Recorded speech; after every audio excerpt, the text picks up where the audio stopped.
24 Libyan soldiers have been killed in the eastern city of Benghazi in clashes with rebels.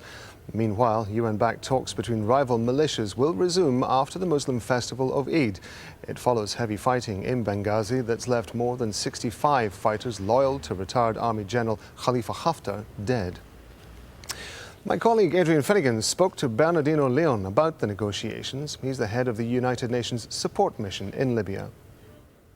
Let me explain that we have proposed to start with a dialogue between parliamentarians to try to overcome the first problem, which is institutional. As you know, there are two parliaments and two governments in the country at the moment. We are trying to work on one legislative and from there on one government, and with one parliament and one government run by consensus, then to try to work on the other problems. The country has, as you very rightly pointed out, many militias, many different actors. Some of them are absolutely out of control of anyone. And particularly concerning is the situation in Benghazi, where you have militias close to Ansar al-Sharia, militias allied to Misrata. You have former General Haftar group. Fighting today has been very difficult. And over there, I hope all militias will listen to this call for a ceasefire from all the country. Libyans have found solutions in a different way, but we have also the sanctions of the Security Council, the pressure of the international community, and this we have to combine all these elements to address Benghazi. Okay, you mentioned the international community. What more should the international community be doing to sort out the mess that is Libya, given the role that the international community played in getting rid of the Gaddafi regime? We heard last week in the General Assembly of the United Nations a lot of calls from all, practically I would say all countries, very few exceptions, enhancing that the only solution for Libya is dialogue. The only solution is peace talks.